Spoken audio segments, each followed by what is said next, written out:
Welcome back to more Sonic the Hedgehog 4. Last time we went over episode Metal, so this time we're officially starting episode 2.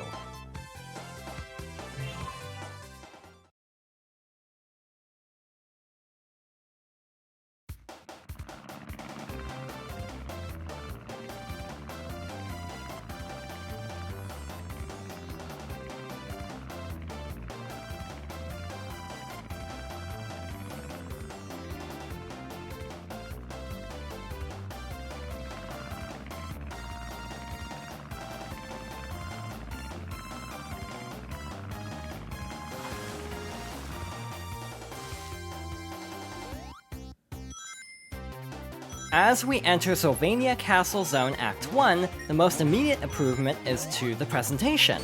For starters, we have an opening cutscene that even seamlessly transitions into gameplay. In addition to that, the graphics have been overhauled significantly, and honestly look a lot better. The environments and the lighting are way better, and the character models are also a massive improvement, given that I really wasn't a fan of the glossy look in Sonic 4 Episode 1, and most of the fanbase wasn't, to be fair, so it is nice to actually have more of a traditional, modern Sonic character model. In terms of gameplay, it still plays a lot like Episode 1, the physics are slightly different like in Episode Metal, but it's not enough to change your mind if you didn't like the physics in the first part. The major difference is we now are accompanied by Tails. This takes place a few months after Episode 1, as Little Planet is actually approaching Sonic's world once again, so Sonic and Tails team up to try to stop Eggman once more. With Tails, we can perform various tag moves to access new areas and explore certain sections more easily. So for example, if we press X in midair, Tails can actually carry us. Unfortunately, unlike the classic games, we can't actually control Tails directly unless we play in 2-player. There is a 2-player mode, where one person plays as Sonic and one person plays as Tails, but in the single player you are locked to playing as Sonic, unfortunately. As someone who actually likes Tails better and would like to play as Tails, that's kind of a bummer.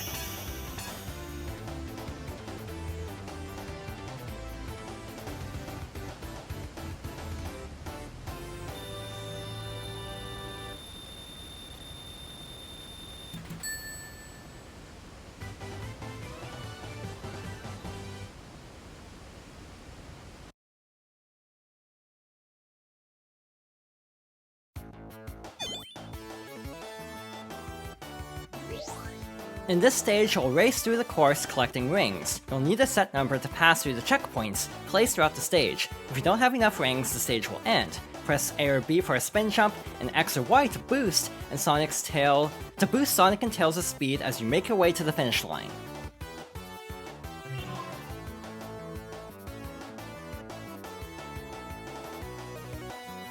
While Episode 1's special stages draw inspiration from Sonic 1, Sonic 4 Episode 2's special stages are yet another half-pipe, like in Sonic 2, Sonic Rush, Sonic 3D Blast on Saturn.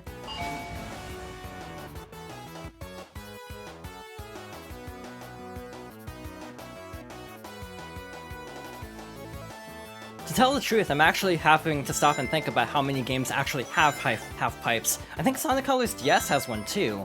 It's a very popular special stage type, meaning it often gets overused, to be honest. These are actually really difficult. I've actually never gotten the Chaos Emeralds in this, even though there is the reset trick, like in Episode 1, where you can actually pause and retry the stage if you pause before you fail the stage.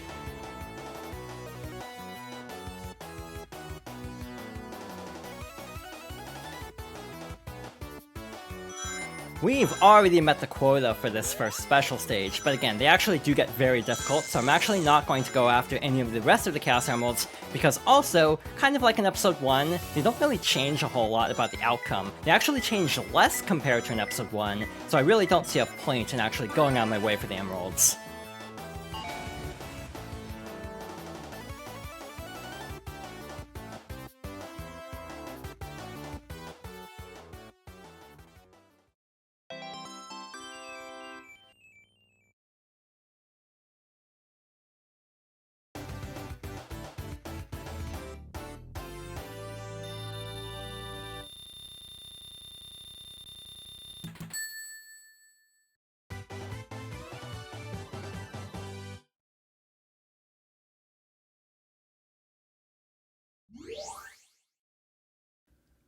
Tag action copter combo unlocked. Controls, press X in midair.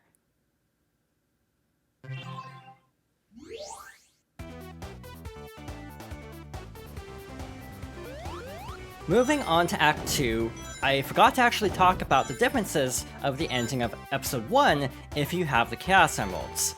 Like in the older games, Sonic will appear as Super Sonic during the ending scene, and the post-credits scene would also be different. Instead of Eggman with a try again screen, it would actually be a silhouette of Metal Sonic to set up Episode Metal.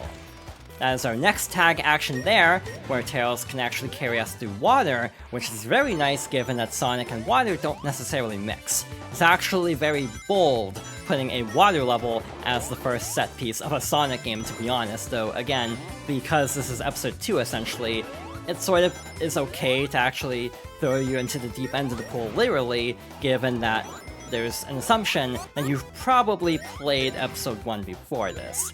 There really weren't too many water levels in Episode 1 actually, beyond Lost Labyrinth. There really wasn't a whole lot of water, so I guess it makes sense to have 2.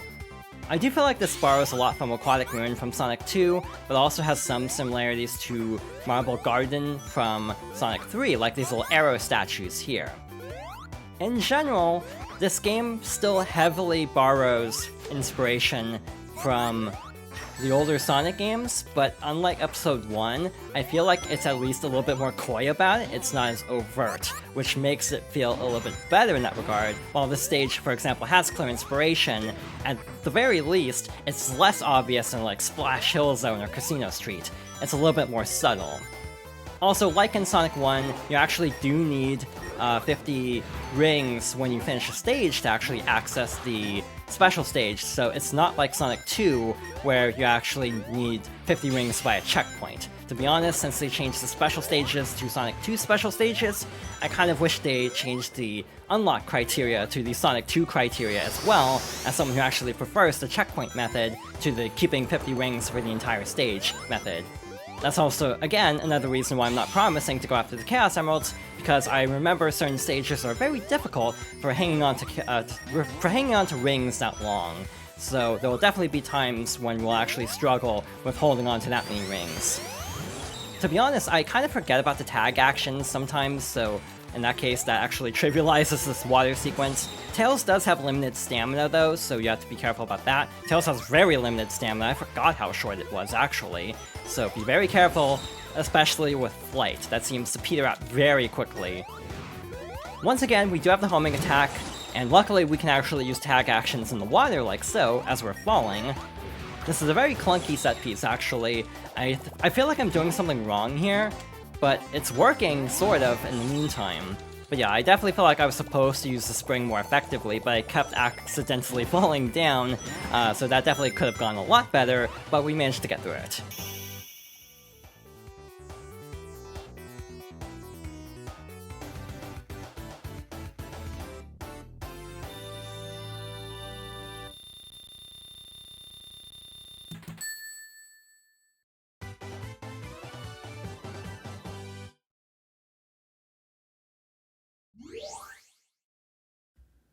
Tag action submarine combo unlocked. Controls, press X mid-jump underwater.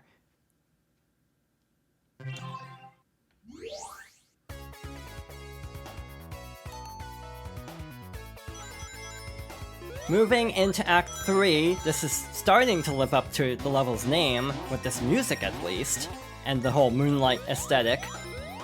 Even though the stage does feel more original, I actually really dislike the name of it. I really don't like it being called Sylvania Castle, partly just because it's so obviously trying to be Castlevania, and again, with this particular music, it definitely feels like they're trying to lean into that aesthetic.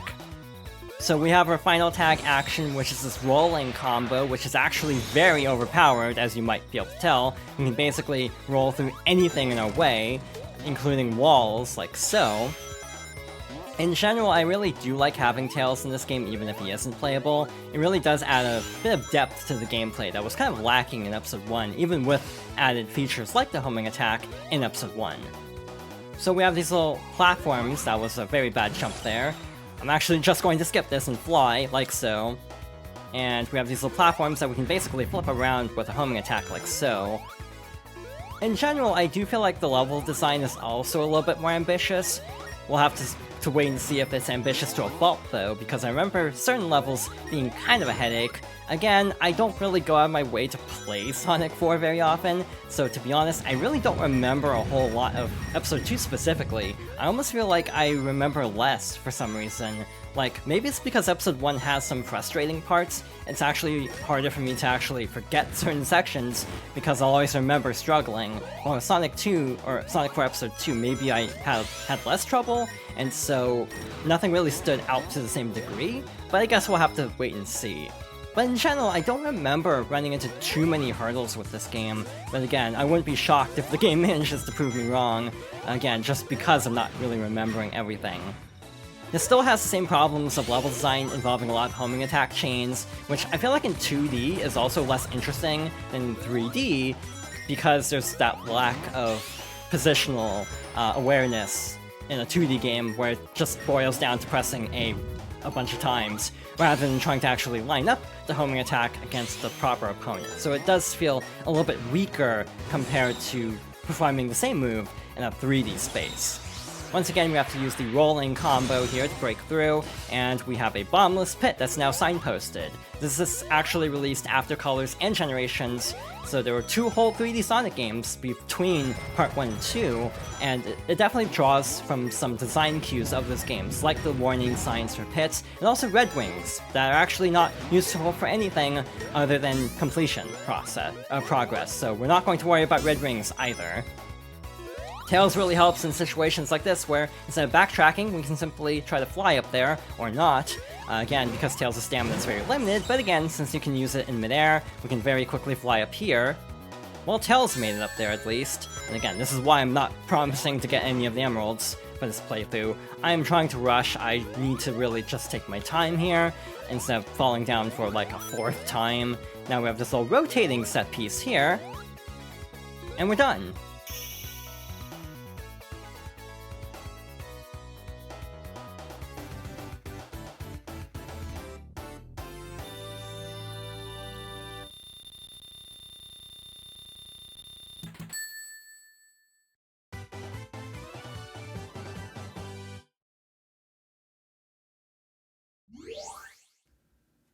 Tag action rolling combo unlocked. Controls, press X while on the ground.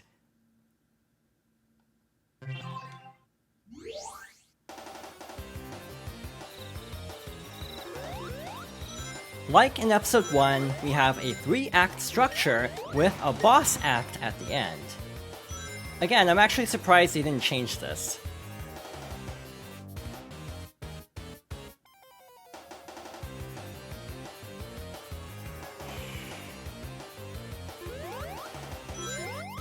So, for our first boss, Eggman should have a new creation here, and I remember this boss actually being very interesting.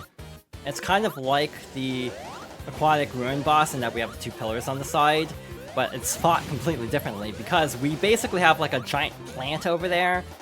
If I'm not mistaken, we basically have to use the tag flight move a lot to actually hit the core here, but to be honest, it's actually been so long since I played this game, we'll have to see how much of this fight I actually remember. We can also use the various combos to deal damage very quickly, like so. I flew right into Eggman, but luckily Tails got a hit there. Like in a lot of Sonic games, Tails can definitely cheese a lot of fights, which is very nice. I do like the fake out of this sort of being like a Aquatic Ruin style boss with the 2 pillars, and then they break the pillars at the end. That was a weird homing attack, it did not lock on long enough. Let's try this again. But I do feel like this game does utilize the tag mechanics very well, actually, and make them just a standard part of the moveset. Though I do also question how this would work in co-op, like do both players have to press the button at the same time or something? Because to be honest, I've actually never played this co-op. And like in Episode 1, after dealing enough damage, we have a pinch phase where Eggman's attacks are going to get a lot more aggressive, like so. So now we have 4 of these little vines to avoid, but the fight is essentially still the same as before, and we should only have a few more hits to deal to finish off this second phase as well. Maybe 1 or 2 more hits if I'm not mistaken. So let's fly up one more time and see if this is it. Nope, I guess... or maybe? Okay, we're just moving on to a different phase or something. So next up, once again... Oh, that might be the end of the fight, actually. Or maybe it's just swapping forms. Again, I haven't really played this game enough, so sometimes I'm really drawing a blank on how these fights actually are playing out. So it seems like it's basically drawing energy from the vines to power up the main body to unleash a super attack, which it didn't even get a chance to perform. So overall, that went very smoothly, even though I didn't remember that fight whatsoever. So to be honest, I'm actually glad it went as well as it did, because it definitely could have gone worse. But that concludes Sylvania Castle Zone.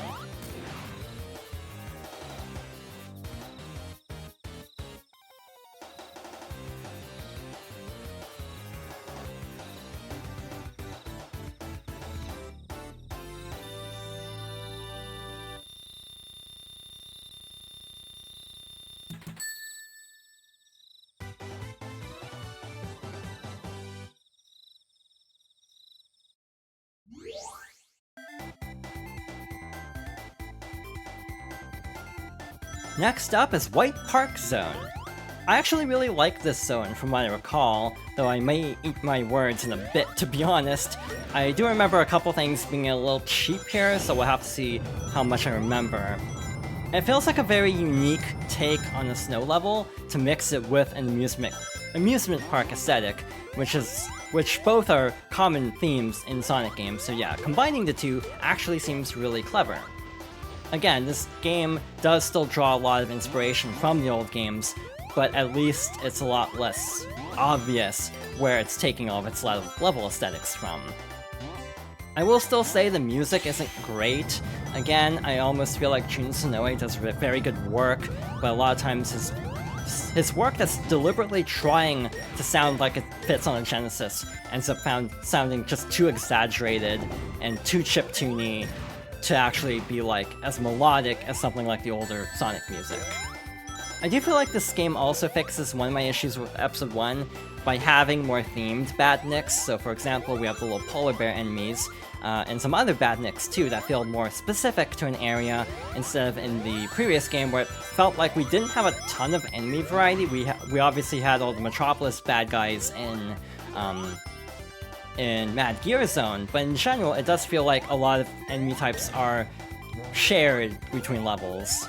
And I do feel like this game does better with overall theming. So yeah, in general, Episode 2 has a lot more charm to it.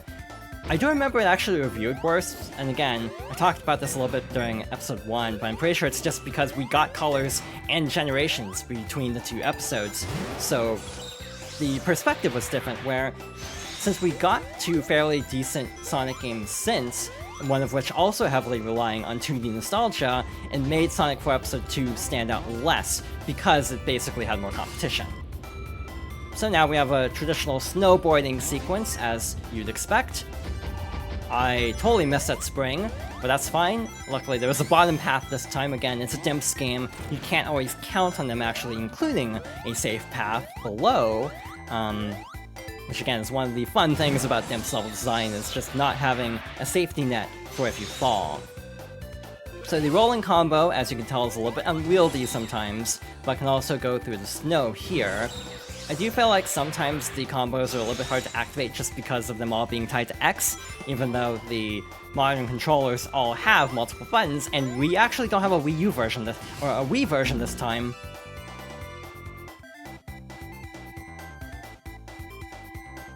I forgot that if you unrolled in the snow, it actually would kill you, so that's on me for not remembering. So this time we're not going to uncurl until we hit the spring over here, and we should be good to go. Again, I actually didn't remember that for some reason, but I guess it makes sense because the snow does come back, then it would eventually crush you. But yeah, it's very interesting how much perspective and context really shape up how these games end up being perceived, it feels. But in general, I do feel like the general fandom reaction to Episode 2 is much more positive compared to Episode 1, just because it has a little bit more originality and more of its own identity, because that almost feels like Episode 2's biggest issue, is not really having an identity of its own because it's drawing too closely from the originals.